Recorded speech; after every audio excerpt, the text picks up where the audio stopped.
welcome back. This would be the third video of my book walkthrough. It's probably going to take several.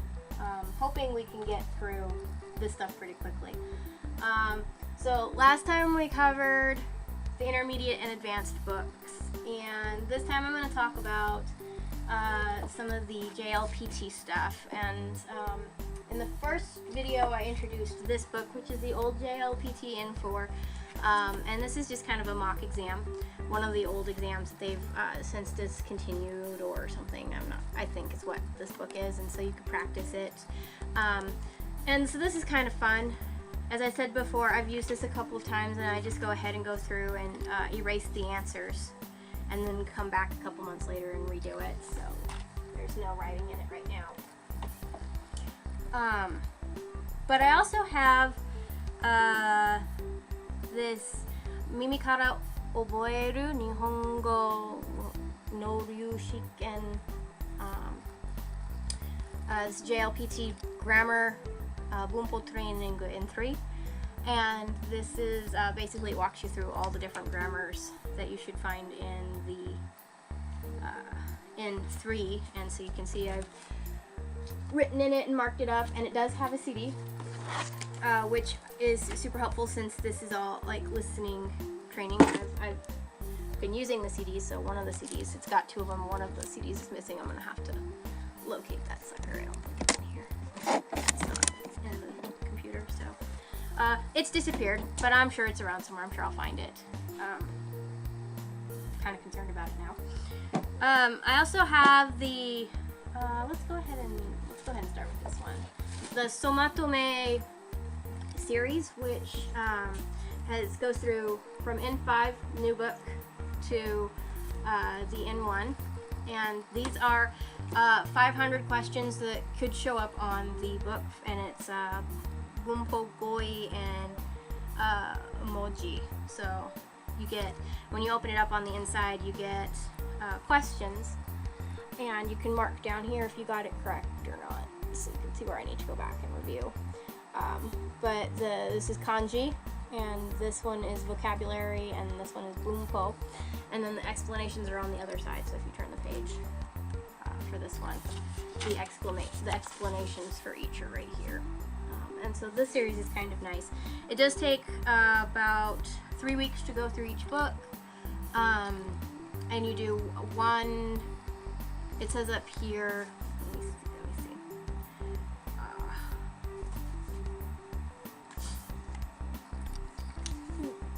Like this one is day 1, week 1, and it does that, and so you do all the day 1, week 1s until you finished it, and then this is day 6, week 2, and so it's supposed to just kind of help you prepare. And so there's 500 questions. It's really helpful if you're going to take the JLPT. I kind of appreciate that.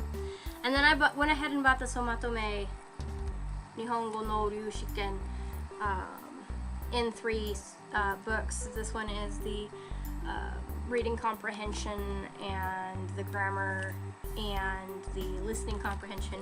And I went ahead and bought the listening comprehension in 2 because when I was living in Japan, I was really trying to focus on my listening comprehension skills, because that's where I felt that I was really struggling at the time.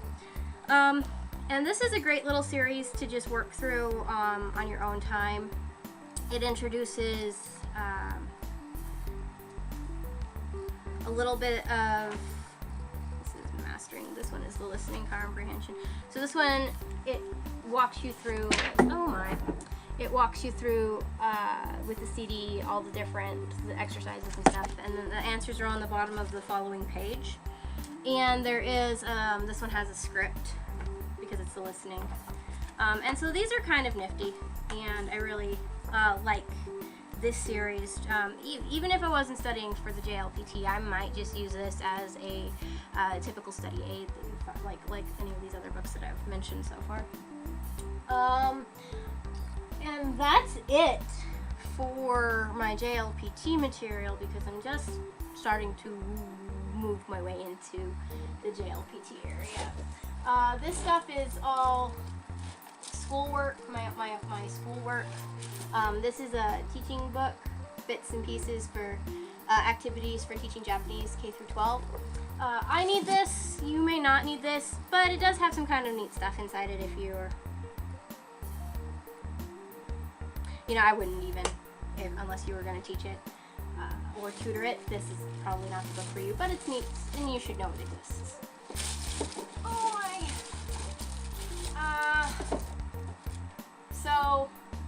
Next I have some readers, and I think I'm going to, I'll just talk about this now since it's up there. This is a Japanese Todokurida. And so this is a reading series that's based on your level, and it used to be 1 through 4, now it's 0 through 4, and I was on the webpage the other night and saw that they have a 5 and a 6, but I'm not sure how to get to the 5 and the 6 levels. But each volume comes with 5 little books, or 4 or 5 little books inside, and it is just a reader for people who are trying to start to read native material. It's just a little reader to get you started. So this is the Yuki Ono, the Snow Lady, and it's just a little book, and there's 5 of them here, and it teaches you new words and new kanji, but it does expect you to know some words in kanji because there's some pretty complicated stuff they talk about. This one, for example, is Nagai Takeshi, and he survived the atomic bombing in Nagasaki. So this book has some specialized vocabulary in it, and they're worth checking out if you want some reading material but you're not quite ready to delve into the native material yet. This is a good little intermediate place to be. I use these when I tutor, and got had a lot of success with it and my students because they weren't reading, really boring stuff. Like we read a book, this was level 1 or level 2, and we read a book about why shrimp, why their backs are curled, and that was kind of a cute little story. So this book, I don't know what this book is. I got it for free off of a table at an event, and I have no idea what it is, but I have it. It's something to do, some kind of English book, Eikaiwa. So I don't know what that is, but eventually I'll take a look at it. I've got some other stuff up here. This is a source book from Saitama Daigaku. It was every month they released an edition. I've got this little, I don't know what to call this. It's an activity book that you do at the Ramen Museum. And I wanted it because I was like, the little kids were doing this. They were running around and they were writing down answers, and I really, really wanted to do this too. So I got a copy of it, and then I ran out of time at the museum, so I didn't get to fill it out. So when I go back, I'm taking this sucker with me, and I'm gonna fill it out because I think I'll be able to keep up with the little kids at that point. Kanji. I've done a video on kanji, but let's go ahead and, since we are only 10 minutes into this video, we'll go ahead and do the kanji. I have the Kanji Power Book, which I've talked about in my last video. It's pretty okay. I have the Kanji Look and Learn, which is by the Genki people. Highly recommend this series. I have, this is something new that I've started. This is Mainichi no Duruyoru Kanji. And this is the like a workbook that a child in Japan would use to I've done some of the pages, to catch up on like to study with. And so I'm on lesson 12 of this, and this teaches you 80 kanji, and then there's like these sentences in the back where you fill in where the kanji goes. And I really like this because I'm learning a lot of really practical Japanese out of it, some like Japanese that little kids should know. And so I really like this, but I realized that it's there's no English anywhere in it, so you have to be, this is not a place for beginners. But this is really fun if you can get these. These are really fun. I'm gonna start the next volume shortly because there's only 80 kanji and I'm on 12, and I'll blow through them in no time. And then I have the basic kanji books. I love these ones too. This one and the Kanji Look and Learn. You're not gonna go wrong with either one. They're both fabulous, so enjoy. Great stuff. I have Kanji De Manga. I talked about the Kanji De Manga books already. These are sound effects and yojiji Yoji Jukugo, not kanji, but part of the series, so they sit with them on the kanji shelf. Sound effects and like idioms. That's whatever. I don't like this series, but it's perfect for younger students, like junior high age students who are learning kanji, and it's not bad. It's got some practice pages at the back of each book, but I think that there are more practical ways to study kanji than these. I did get to meet the gentleman that made these at a comic book convention, and I really did go on and on about how much I appreciate the books. I do appreciate them. I just don't know that I'm going to use them in the classroom. Let's see. I have a kanji starter book. This was the very first kanji book I ever picked up, and it's not helpful at all. It's just not helpful. But I didn't have somebody like me sitting on the internet telling me, you know, what books are good and what books are bad. So I went with what I could, and this was it. But it got me started. It got me thinking about it, how kanji worked, and so it wasn't a total waste of my time. I bought this because this is a big guide to remembering Japanese characters. So you open it up and you look up the character. It has a story about each character. I thought I would use this. I don't. But you can buy this at Barnes & Noble. And the stuff that it does offer is really good. I just don't use it because I have come up with my own way and it works for me. And so I'm not going to stress out about it. But if I had a student that was struggling this, I would maybe point them to this book as a reference. So it's good to have. Here is a Kanji Naritachi Jisho. This is a children's kanji book, or kanji dictionary.